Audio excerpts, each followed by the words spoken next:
विशेष बात कहाँ से लाएं? बात तो यही है जो एक प्रकार से नित्य कही जाती है। फिर कितने भाइयों ने कहा कि एक प्रकार से आज सबको भगवान की प्राप्ति हो जावे, सबको भगवान की प्राप्ति करवा दो। तो हम सोचा मन में कि भी हमारी तो वो सामर्थ्य नहीं है कि हम सबको प्राप्ति करा दें। और यदि हम ऐसा एक प्रकार से अभिमान रखें या कहें कि अच्छा हम सबको प्राप्ति करा देंगे, तो ऐसी अवस्था के वहाँ तो भगवान यदि प्राप्त होते हुए तो भी बंद हो जावे, क्योंकि भगवान किसी के अभिमान को नहीं रखते। जो कोई मनुष्य अभिमान करता है उसके अभिमान को उसी वक्त भगवान चूर कर देते। अभिमान रहित होने से थी भगवान के दर्शन हो सकते हैं, सब कुछ हो सकता है भगवान की कृपा से, किंतु अभिमान रखने से कुछ भी नहीं होता। दूसरी बात यह है कि कितने भाई यह बात कही कि भगवान की प्राप्ति के पात्र बना दो, तो हमारी शक्ति तो प्राप्त बनाने की भी नहीं है। कितने भाई कहे कि भी हम जब यहाँ आ गए तो पात्र तो बनी गई। कितनों ने ये कहा कि हम पात्र ही क्यों माने, हम तो यहाँ आ गए तो मुक्ति हो गए। तो ये अपनी अपनी श्रद्धा की बात है। जब एक प्रकार से समझो कि अपने मन पर ही सब बात निर्भर करती है, अपने श्रद्धा के ऊपर ही, तो मनुष्य को श्रद्धा तो अपनी अधिक से अधिक ही रखनी चाहिए। और हल्के विषय के बीच के माँ समझो कि मनुष्य मात्र प्रतंत्र है तो भगवान पर छोड़ देना चाहिए। न भी छोड़ो तब भी भगवान के ऊपर ही है, क्योंकि कर्मण्येवाधिकार से माँ फले सुखदाचन, तुम्हारा कर्म करने के बीच के माँ अधिकार है। कर्म करने में मनुष्य की कुछ स्वतंत्रता है और फल भोगने के बीच के माँ तो किंचित मात्र भी स्वतंत्रता नहीं है। इसलिए हम लोगों को उत्तम से उत्तम अपने कर्म करने चाहिए। भक्ति जो है वो भी एक प्रकार से थी अपने व्यापक व्याख्या के बीच के माँ क्रिया साध्य होने से वो कर्म के ही अंतर्गत आ जाती है। भगवान का जप करना, ध्यान करना, पूजा करना, सब एक प्रकार से। तो हम लोगों को उत्तम से उत्तम जो क्रिया है उसके करने की चेष्टा करनी चाहिए। उत्तम से उत्तम जो क्रिया है वो भक्ति है। तो इस वास्ते हम लोगों को इंद्रियों के द्वारा भी उत्तम से उत्तम क्रिया करनी चाहिए और मन से भी उत्तम से उत्तम क्रिया करनी चाहिए और बुद्धि से उत्तम भाव रखना चाहिए और हृदय के भीतर के बीच के मां समझो उत्तम जो गुण है उन्हें का संग्रह करना चाहिए।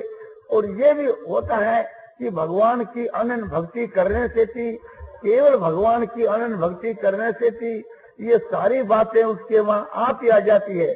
बड़ा भारी दुराचार जो पुरुष है वो भी सदाचारी बन जाता है। अभी आपको गीता के 9वें अध्याय के वहां बताया कि अतिशय सुदुराचारो भजते माम नन्य भाग, अतिशय दुराचारी पुरुष भी अनन्य भक्ति करने वाला समझो कि शीघ्र ही धर्मात्मा बन जाता है और समझो कि सदा रहने वाली जो परम शांति है उसको प्राप्त हो जाता है। तो ये भक्ति की महिमा है। और भगवान के जो दर्शन होते हैं वो भक्ति से ही होते हैं। ज्ञान के मार्ग से मुक्ति हो सकती है, योग के मार्ग से सिद्धियों की प्राप्ति और मुक्ति भी हो सकती है और कर्म योग के मार्ग से भी मुक्ति हो सकती है, किंतु साक्षात जो भगवान का जो दर्शन है वो तो भक्ति से होता है, समझो कि क्रियाओं से नहीं होता और यज्ञ दान तब से भी नहीं होता। स्वयं भगवान ने गीता की 11वें अध्याय के 53 के श्लोक में ये बात साफ कह दी है कि न हम वेदैर न तपसा और न दाने न चेदया शक एवं विदो दृष्टुम दृष्टवांसी मांग यथा।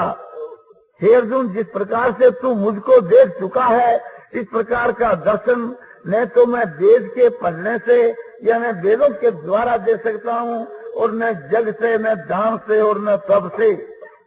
तो फिर किस प्रकार से आपके साक्षात दर्शन हो सकते हैं? आपके साक्षात दर्शन के लिए फिर क्या उपाय है? तब भगवान स्वयं ऐसे उपाय बतलाते हैं कि भक्त्या तु नन्हे आ शक्य अहम एवं वीर अर्जुन ज्ञातुम द्रष्टुम च तत्वेन परिवेशुम च परम तप। हे परम तप अर्जुन, अनन्य भक्ति के द्वारा मैं जिस प्रकार का दर्शन तेरे को दिया, इस प्रकार का दर्शन मैं भक्ति के द्वारा आपने दे सकता हूँ।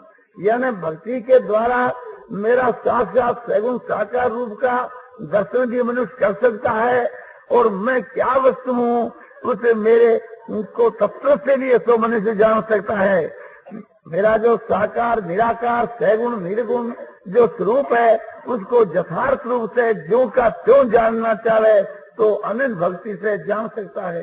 इतना ही नहीं, अनन्य भक्ति से मुझ परमात्मा के वहाँ जो प्रवेश करना चाहे, मुझके वहाँ विलीन होना चाहे, आप मुझ के वहाँ एक मिलना चाहे तो भी अनन्य भक्ति से भी आपने वो भी ऐसा कर सकता है। यानी उसके लिए भी मैं बाध्य हूँ, मैं एक प्रकार से उसका वो कार्य भी सिद्ध कर सकता हूँ केवल अनन्य भक्ति से।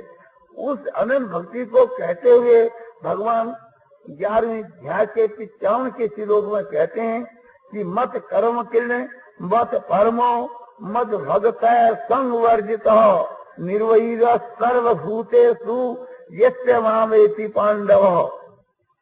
भगवान कहते हैं कि मत कर्म किर्ण, जो मेरे अर्थ कर्म करता है और जो मेरे ही परायण है और जो मेरा भक्त है और संसार के माँ आसक्ति से रहित है और सारे भूत प्राणियों के बीच के माँ जो वैर भाव से भी रहित है, हे पांडव, वह मुझको प्राप्त होता है।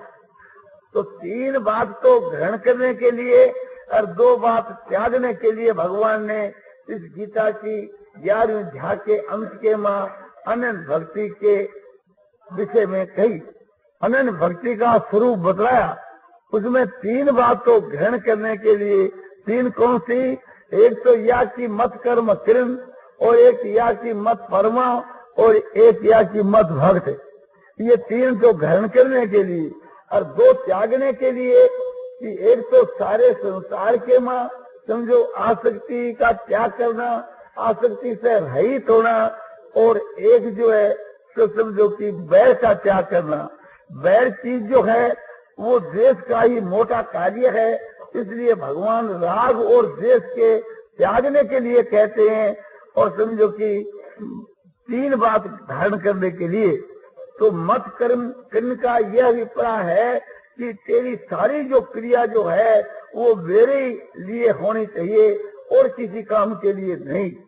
जैसे कोई लोभी आदमी समझो कि रुपयों के लिए अपने कोशिश करता है, उसका सिद्धांत है कि रुपया मिलना चाहिए। जो रुपयों का जो दास है और रुपयों का ही प्राण है और समझो कि रुपया ही को सबसे बढ़कर समझता है, वो रुपयों के लिए धर्म को छोड़ देता है, कर्म को छोड़ देता है और ईश्वर को भी छोड़ देता है। समझो कि और इस संसार के बीच के माँ सबका त्याग कर देता है रुपयों के मुकाबले के बीच के माँ। तो जिस प्रकार से थी लोभी आदमी रुपयों का भक्त है, उससे भी बढ़ करके हम लोगों को भगवान का भक्त बन करके और भगवान के लिए हमारी सारी चेष्टा होनी चाहिए। कोई पूछे कि भी तुम सोते क्यों हो, बोले भगवान के लिए। रोते क्यों हो, बोले भगवान के लिए। खाते क्यों हो, भगवान के लिए। बोले चलते क्यों हो, भगवान के लिए। हमारी सारी क्रियाओं के बीच के मां एक ही उद्देश्य हो जावे कि हमारी सारी क्रिया केवल भगवान के लिए ही होती है, जैसे लोभी आदमी की सारी क्रिया रुपयों के लिए होती है। इसी प्रकार से हमारी सारी क्रिया भगवान के लिए होनी चाहिए। हमारी बुद्धि में ये बात समझ में आ जावे कि भी ये काम जो तो भगवान के लिए नहीं है, उसको कभी नहीं करना चाहिए। और जो भगवान के लिए काम है वो ही करना चाहिए। हम जो कुछ करते हैं, चलते उड़ते बैठते सोते खाते पीते, हर समय के बीच के वहाँ हमको ये ख्याल रखना चाहिए कि हम क्यों खाते हैं, क्यों चलते हैं, क्यों सोते हैं, क्यों ये काम करते हैं। उसका एकमात्र उद्देश्य ये होना चाहिए कि भगवान के लिए हमारा संसार में जो जीवन है वो भगवान के लिए, हमारा संसार के बीच के वहाँ जो क्रिया करना है वो सब भगवान के लिए। तो हमारी प्रत्येक क्रिया के बीच के वहाँ समझो कि भगवान का उद्देश्य तिलकने लगे।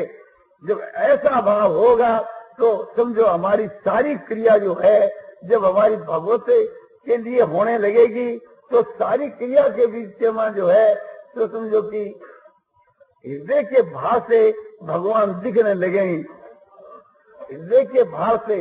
और हमारी सारी क्रिया एक प्रकार से समझो कि लीला का रूप धारण कर लेगी। जैसे भगवान की जो क्रिया है, भगवान का जो चरित्र है वो सब भगवान की लीला है। इसी प्रकार से भी हमारी भी सारी क्रिया समझो कि लीला के रूप में परिणित हो जाएगी। और उस क्रिया को देख देख करके लोग जो है तो मुग्ध होंगे और उससे खूब लाभ उठाएंगे, उनका अनुकरण करके के लाभ उठाएंगे, उनकी क्रिया का दर्शन करके लाभ उठाएंगे। आप ख्याल करके देखो, जो सत्क्रिया होती है, उच्च कोटि की जो क्रिया होती है, जिस क्रिया के वहाँ स्वार्थ का त्याग होता है और जिस क्रिया के वहाँ लोगों का उपकार होता है, ऐसी जो क्रिया दूसरे लोग जो देखते हैं उनका चित्त भी खुश हो जाता है, उनके ऊपर ये असर होता है कि हम भी इस प्रकार से चाहिए तो करें। दूसरी बात यह है कि कोई भी आपने समझो कि सत्य बोलता है तो उसका सत्य बोलना प्रिय लगता है, चाहे हम नहीं बोल सके किंतु उसका सत्य बोलना हमको प्रिय लगता है। कोई भी जो मनुष्य है समझो कि किसी की सेवा करता है तो हम चाहे सेवा नहीं कर सके किंतु वो जो सेवा करता है उसकी सेवा को देख करके हमारे चित्त के मन प्रसन्नता होती है। कोई भाई किसी के साथ में समझो कि सम व्यवहार करता है और सुख दुख में सम रहता है, मान अपमान में सम रहता है, निंदा स्तुति में सम रहता है, उसकी समता को देख देख करके हम लोगों को प्रसन्नता होती है। चाहे हम लोग उस समता के वहां नहीं भी है तो भी उस समता को देख करके प्रसन्नता होती है और उससे दूसरे आदमियों को उससे शिक्षा मिलती है और वे सम भाव से बरतने भी अपनी शक्ति के अनुसार लगते हैं, क्योंकि उसका संसार भर के वहां सबके ऊपर असर होता है। इसलिए हमारा ये कहना है कि जिस क्रिया के वहां स्वार्थ का त्याग है और जो क्रिया भगवान के लिए है, जो क्रिया भगवान की प्राप्ति के लिए या भगवान के वहां प्रेम होने के लिए या भगवान की सेवा संबंधी जो क्रिया है वो समझो कि भगवान कहते हैं वो मत कर्म है, वो मेरे अर्थ कर्म करने वाला पुरुष है। तो इस प्रकार से भी हम लोगों को बनना चाहिए। हमारी सारी क्रिया भगवान के लिए होनी चाहिए, हमारे लिए नहीं। सबके वहां भगवान विराजमान है, किसी की सेवा हम करते हैं तो भगवान की सेवा है, किसी का हम आदर करते हैं तो भगवान का आदर है, किसी का सत्कार करते हैं तो भगवान का सत्कार है। इस वास्ते हमारी सारी क्रिया जिससे लोगों का उपकार हो, जिससे संसार का हित हो, जिससे संसार के वहाँ उन्नति हो, जिस हमारी क्रिया के देखने से समझो कि लोगों के वहाँ अपने उत्साह पैदा हो, शांति पैदा हो, प्रसन्नता पैदा हो, ऐसी हमारी क्रिया होनी चाहिए। वही क्रिया हमारे लिए कल्याणकारक और संसार के लिए कल्याणकारक है। जो चीज हमारे लिए लाभदायक है वो सारी दुनिया के लिए लाभदायक है, और जो चीज हमारे लिए हानिकर है वो सारी दुनिया के लिए हानिकर है। जैसे झूठ बोलना, चोरी करना, व्यभिचार करना, ये हमारे लिए हानिकर है तो ये सारी दुनिया के लिए हानिकर है। इसी प्रकार से जो उत्तम जो क्रिया है वो हमारे लिए लाभदायक है और सब दुनिया के लिए लाभदायक है। तो भगवान कहते हैं कि मत कर्म किरण, जो मेरे उद्देश्य से मेरे लिए कर्म करता है, मेरे संतोष के लिए कर्म करता है, मेरी आज्ञा के अनुसार कर्म करता है और जिसका ये ध्येय है कि समझो कि ये ध्येय कि मेरी प्रसन्नता के लिए कर्म करता है तो वो मत कर्म किरण है। दूसरी बात है मत परम, जो मेरे प्राण यानी मेरी जो शरण है, मेरे पर जो निर्भर है। जैसे समझो कि छोटा बच्चा माता पर ही निर्भर है, चाहे माँ उसको गंगा में डुबो दे और चाहे माँ एक प्रकार उसका पालन करे, वो माँ पर ही निर्भर करता है। तो इस प्रकार से हम भगवान के लिए अपने आप को समर्पण कर दें आत्म समर्पण कर देवे और भगवान के ऊपर निर्भर हो जावे। माँ जिस प्रकार से बच्चे का पालन करती है, स्नेह करती है, प्रेम करती है, उससे भगवान लाखों करोड़ों गुना अधिक प्रेम हमारे से करते हैं। इस बात को हम समझते नहीं है, नहीं तो हम एक प्रकार से भगवान से क्षण मात्र भी कभी अलग नहीं रहती। जैसे समझो कि माता अपने पुत्र के लिए सब प्रकार से हित की चेष्टा करती है, किंतु उसके वहां भी स्नेह रहता है, स्वार्थ रहता है, अज्ञान रहता है, मोह रहता है, किंतु भगवान के बीच के वहां ये कोई भी चीज नहीं है।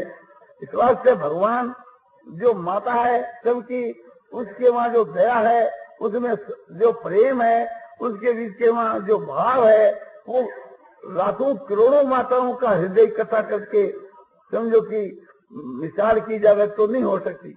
दुनिया के बीच के वहां सारी माताएं जितनी है, 84 लाख योनियों के माँ जितनी माताएं हैं, पशु पक्षी कीट पतंग मनुष्य आदि देवता आदि के वहां उन सब का हृदय इकट्ठा कर लिया जावे तो उनके सबके हृदय को इकट्ठा करने पर भी दया सागर जो भगवान है, उस दया सागर की एक बूंद के समान भी शायद होए।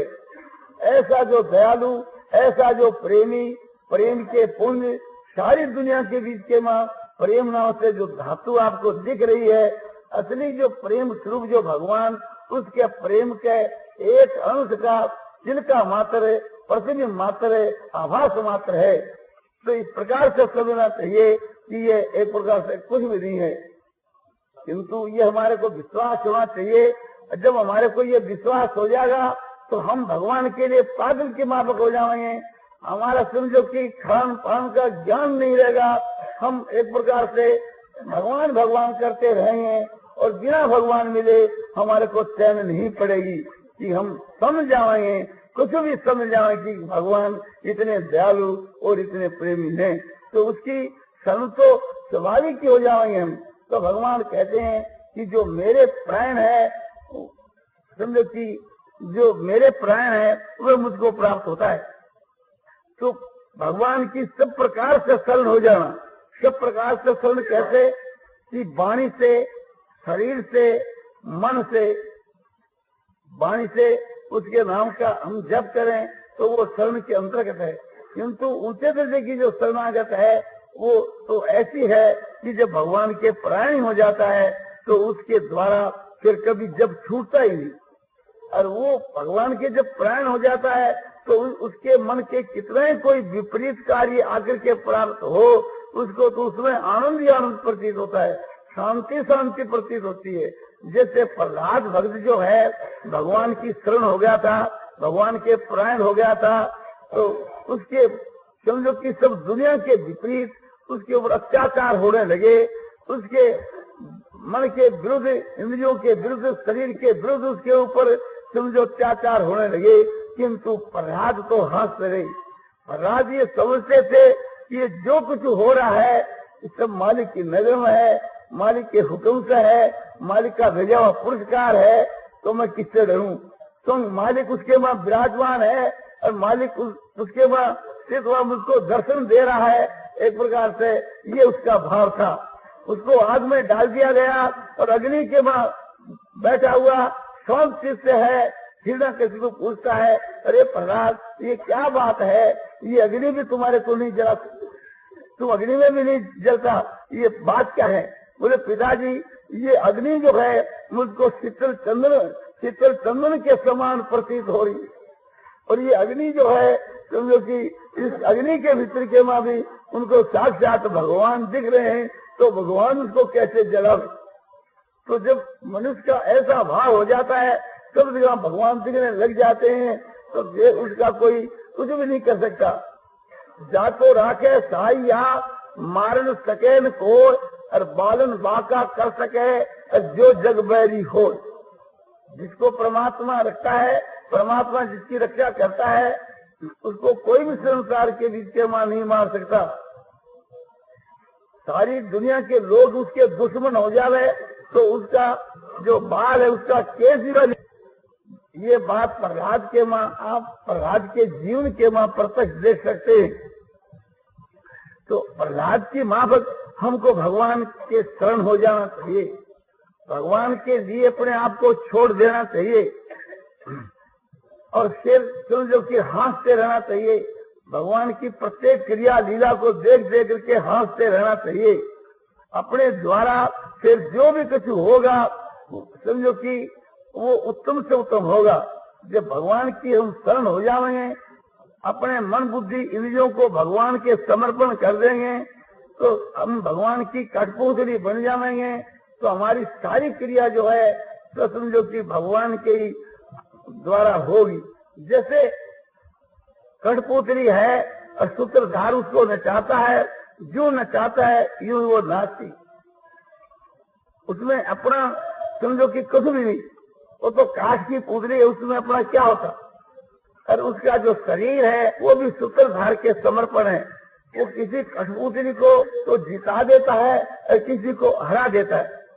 उस किसी कठपुतली में विकार नहीं होता, क्योंकि वो जड़ है और हम लोग चेतन हैं।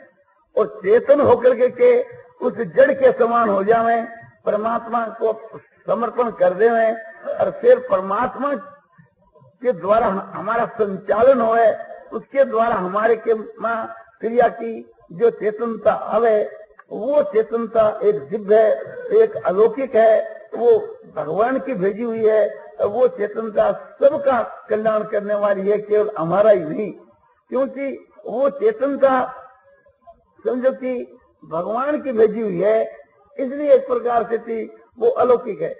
उसकी ये परीक्षा है, जब हम भगवान के प्रति अपने आप को समर्पण कर देंगे और फिर समझो कि हमारे इंद्रियों की मन बुद्धि की बागडोर भगवान एक प्रकार से पकड़ लेंगे और फिर हमारे शरीर इंद्रियों के द्वारा जो चेष्टा होगी वो भगवान की कराई होगी। इस वास्ते सब भगवान की लीला समझी जाएगी। भगवान अवतार लेकर के जो लीला करते हैं उसमें और एक भक्त के मां प्रवेश कर करके और उनके द्वारा जो चेष्टा करते हैं उसमें कोई फर्क नहीं है। तो इसलिए एक प्रकार से हमारी सारी चेष्टा जो है तो भगवान की लीला समझी जाएगी। जबकि हम भगवान के अपने आप को समर्पण कर देंगे और भगवान हमारे में प्रवेश होकर करके और खुद सारी क्रिया करने लगेंगे, तो उसमें कोई भूल नहीं हो सकेगी। अज्ञान से दूसरों को भूल दिख सकती है, किंतु वास्तव में भूल नहीं हो सकती। इस प्रकार से अज्ञान से तो भगवान श्री राम की क्रिया के मां भी मनुष्य भूल देख सकता है, समझो कि आपने कृष्ण की क्रिया के मां भी भूल देख सकता है, किंतु वास्तव के भीतर के मां देखने वाले की गलती है। तो इस प्रकार से थी हम अपने मन तन और सबको भगवान के समर्पण कर देंगे, तो उस समय के बीच के मां हमारे से जो क्रिया होगी वो भगवान की चीज होगी। हम जो कर्ता बन करके करते हैं उसके बीच में तो फिर भी भूल हो सकती है, क्योंकि उसके मां अहंकार बैठा है। उसमें यह है कि मैं करता हूँ, मैं जग करता हूँ, दान देता हूँ, तब करता हूँ। तो हम जिसमें कर्तापने का अभिमान है तो वो हमारा कर्म एक प्रकार से शुद्ध नहीं है। इसी प्रकार से भी हम भजन करते हैं, ध्यान करते हैं, भगवान की भक्ति करते हैं, पूजा करते हैं, हम करते हैं, ये हमारे में यदि अभिमान है तो एक प्रकार से वो अभिमान है, वो एक अपने भक्ति के बीच के वहां कलंक है। आगे जाकर के हम करते नहीं, हमारे से स्वाभाविक ही होते हैं सब कर्म। नाम का जप स्वाभाविक ही होता है, भगवान के स्वरूप का ध्यान स्वाभाविक ही होता है, सब में नारायण का स्वरूप स्वाभाविक ही दिखता है और सबकी सेवा स्वाभाविक ही होती है। भगवान कहते हैं प्रथम तो वो देखता है और आगे जाकर के उसका फल यह होता है कि भगवान उसके दृष्टि से समझो की ओझल नहीं होती। प्रथम तो वो सब जगह सब में भगवान को देखता है, किंतु आगे जाकर के उसको सब जगह भगवान दिखने लग जाते हैं। तो हम अपने आप को जब भगवान के समर्पण कर देंगे, सब प्रकार से समर्पण कर देंगे, तो जो भी कुछ आकर के हमारे को प्राप्त होगा या हमारे द्वारा क्रिया होगी, हमारे शरीर के द्वारा, मन बुद्धि इंद्रियों के द्वारा कोई भी कार्रवाई होगी, कोई भी एक प्रकार से कार्रवाई होगी, वो भगवान के हाथ से होगी, इसलिए वो भगवान की मानी जाएगी। और भगवान की मानी जाने से वो भगवान की जो क्रिया है, चरित्र है, वो भगवान की लीला है। और दूसरे जो स्वाभाविक परिचय से अनिच्छा से कार्य हो रहे हैं, घटना घट रही है, समझो कि जो भी कुछ संसार के वहां हो रहा है वो सब हमारे लिए एक प्रकार से भगवान का पुरस्कार समझा जाएगा, भगवान का दान समझा जाएगा। क्योंकि जब हम भगवान की शरण हो गए तो अनिच्छा से और परिचय से कोई भी कार्य जो कि इस हमारे शरीर से संबंध रखता है उसके लिए हमको कोई चिंता नहीं होगी। यदि हम उसकी चिंता करें, उसमें हर्ष शोक करें तो हमारी मूर्खता समझी जाएगी। क्योंकि जो भी कुछ लीला हो रही है भगवान की तरफ से हो रही है, और जो भी कुछ कर रहे हैं भगवान ही कर रहे हैं या भगवान की से करवा रहे हैं। जो अनिच्छा से जो कार्य होता है, दैव इच्छा से जो कार्य होता है, वो तो एक प्रकार से स्वयं भगवान ही कर रहे हैं, और परीक्षा से जो कार्य होता है उसको भगवान करवा रहे हैं। तो ऐसी परिस्थिति में हमारे लिए ये बात होगी कि जो भी कछु अपने अनिच्छा से परीक्षा से आकर के प्राप्त हुए उसके हम खुश हुए, और हमारे द्वारा कोई चीज हुए तो उसको एक प्रकार से भगवान पर भार दे दें, अपने आप को भगवान को सौंप दें। तो हर वक्त भगवान की स्मृति स्वाभाविक रहेगी, हर वक्त भगवान की आज्ञा के अनुसार जैसा अपने आप ही होगी। भगवान की आज्ञा क्या स्वयं भगवान ही करेंगे, तो भगवान तो स्वयं अपनी इच्छा के अनुसार करेंगे, तो उसमें कोई गलती होने का कोई कारण नहीं। तो ये जो चीज है बहुत ऊंचे दर्जे की है। केवल जो ये चीज है ये शरणागत का भाव है, केवल इस शरणागत के भाव से मनुष्य का कल्याण हो सकता है। एक एक चीज इसमें कल्याण करने वाली है, मत कर्म किरण, इस मत कर्म किरण से ही मनुष्य का उद्धार हो सकता है। इसमें कर्तापने का अभिमान है, किंतु अभिमान वो शुद्ध है, वो भगवान के लिए होने से, उसमें स्वार्थ का अभाव होने के कारण से वो मुक्ति के देने वाला है, बांधने वाला नहीं। और भगवान की जब शरण है तो वहां तो समझो कि वो अहंकार भी नहीं है, वो भी खत्म है। तीसरी बात है कि मत भक्त कि जो मेरा भक्त है, तो ऐसा जो है जो भगवान की सब प्रकार से शरण वही भगवान का भक्त है। यहाँ भक्त भाव से भी प्रेम लेना चाहिए। उस निज का क्या कर्तव्य रहा, जब उसके द्वारा सारी चेष्टा भगवान करते हैं और उसके लिए सारा विधान भगवान करते हैं, तो वो भी कुछ करता है क्या? नहीं। तो बोले वो तो भगवान का भक्त है। भक्त का मतलब कि भगवान के मां प्रेम रखने वाला, उसकी प्रीति है भगवान के मां। ईश्वर परानुरक्ति भक्ति, इसमें जो परम अनुराग है उसका नाम है भक्ति। तो उसका परमात्मा के बीच के वहां परम अनुराग है। वो सर्वत्र परमात्मा कोई अनुभव करता है और परमात्मा के वहां नित्य स्थित है, और उसका प्रेम भी परमात्मा में ही है। परमात्मा के सिवा और उसका कहीं न प्रेम है न कोई अपने स्थिति है, कुछ भी नहीं है। उसको तो आपने समझो कि सर्वत्र भगवान ही प्रत्यक्ष दिख रहे हैं, और भगवान का ही प्रेमी सच्चा भक्त है। तो प्रेमी और प्रेमास्पद और प्रेम, वहाँ तीनों चीज एक ही है। नित्य जो चिन्मय जो प्रेम है, वो नित्य चिन्मय प्रेम ही भगवान का स्वरूप है, और नित्य चिन्मय प्रेम ही उस भक्त का स्वरूप हो जाता है। जब भगवान के परम धाम में भक्त चला जाता है तो वहाँ सब है, समझो कि चिन्मय भगवान ही है, और उनका लोक जो है वो भी चेतन है, वहाँ के प्राणी भी सब चेतन है, और वहाँ के सब पदार्थ सब चेतन है। तो उच्चरण के बीच के माँ जो नाम रूप नाना है, होने पर भी वस्तु से एक ही है। जैसे सोना एक चीज है, और उस सोने के जो आभूषण होते हैं, गहने होते हैं, उनकी अनेक प्रकार की आकृति, अनेक नाम रूप अनेक हो जाते हैं, किंतु वस्तु से सोना तो सोना ही रहता है। तो वहाँ जो है धातु, धातु की तरह में प्रेम है, तो प्रेम के सिवा कोई वस्तु नहीं। किंतु ऐसी प्राप्ति इस लोक में भी उसको हो जाती है, जिस पुरुष को भगवान प्रकट होकर दर्शन दे देते हैं और अपना माया का पर्दा हटा लेते हैं, और वास्तव में भगवान का दिव्य चिन्हमय जो स्वरूप है ये उसकी दृष्टि गोचर हो जाता है, तो उसी समय के बीच के वहाँ वो समझो कि भगवतमय हो जाता है, या न भगवत के वहाँ उसका एकदम मन तन्मय हो जाता है। उसकी दृष्टि के बीच के वहाँ भगवान हर वक्त दिखते रहते हैं, उससे कभी अलग नहीं होते। प्रथम तो ये साधन करता है और फिर भगवान उससे दूर नहीं होते। योमांग पश्यति सर्वत्र सर्वंग तैर्मयी पश्यति तस्यहं न प्रणश्यामि और सत्य में न प्रणश्यति। जो मेरा भक्त है मुझ परमात्मा को सब जगह देखता है, सब जगह मुझको देखता है, नेत्रों से भी, मन से भी, बुद्धि से भी, सब जगह मुझको देखता है। और यौन मात्र से संसार को मेरे संकल्प के मां देखता है कि सारा का सारा ब्रह्मांड उस परमात्मा के संकल्प में है। ऐसा जो पुरुष है वो एक प्रकार से उसकी